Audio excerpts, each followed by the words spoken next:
Oh, ano na? Yan oh. Tara, gawa tayo ng merienda. Sa mga tinapay guys na hindi nyo na makain-kain, edi gawin natin raisin pudding. Pira-pirasuhin lamang to. Pagkatapos mapira-piraso, edi timplahan ng konting asin. Pagtapos ng asin, basagan agad ng itlog. Gawin nating 3, di lang 2. Para mas masarap at mas malasa. Pagkatapos maglagay ng itlog, edi lagyan na natin ng pampatamis at pampalasa ulit. Simulan natin sa kondensada. Anumang brand ng kondensada guys ay pwede nyong gamitin. Pagtapos paglagay ng kondensada, lagyan natin ng creamer. Sa creamer guys, pwede nyong gamitan ng evaporada. Sa creamer na ginamit ko guys, yan ang tinatawag nilang kremsada.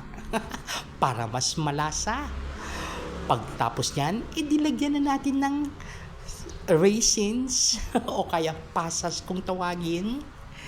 At ihalo-halo hanggang sa ma-absorb ng tinapay ang mga ingredients na nilagay natin.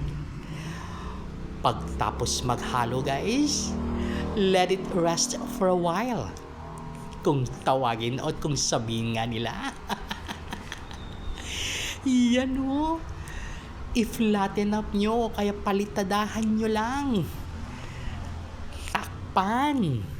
Pagtapos takpan guys, give it a rest. Sa baking pan naman natin guys, simulan natin ang paglagay ng mantika. Aside sa mantika guys, pwede yung gamitan ito ng butter para mas malasa. Pero sa akin, dahil matigas ang butter na nilabas galing refrigerator, ginamitan ko na ng mantika. Pwedeng-pwede yan. Lagyan ulit ng pasas o kaya raisins ang tray. Pagtapos ikalat, edi ilagay ng mixture. Pagtapos maglagay sa mixture guys, i-flatten up natin. Para hulmang-hulma. I-bake natin ito guys sa preheated oven, 120 for 40 minutes. Pagtapos ng 40 minutes guys, pag tinusok ito ng toothpick at wala nang sumabit, luto na ang pudding. Yan o.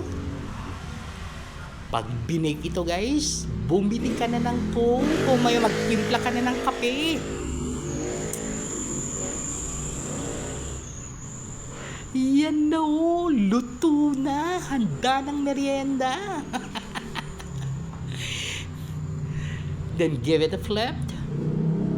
Yan na o, di ba't ang sarap?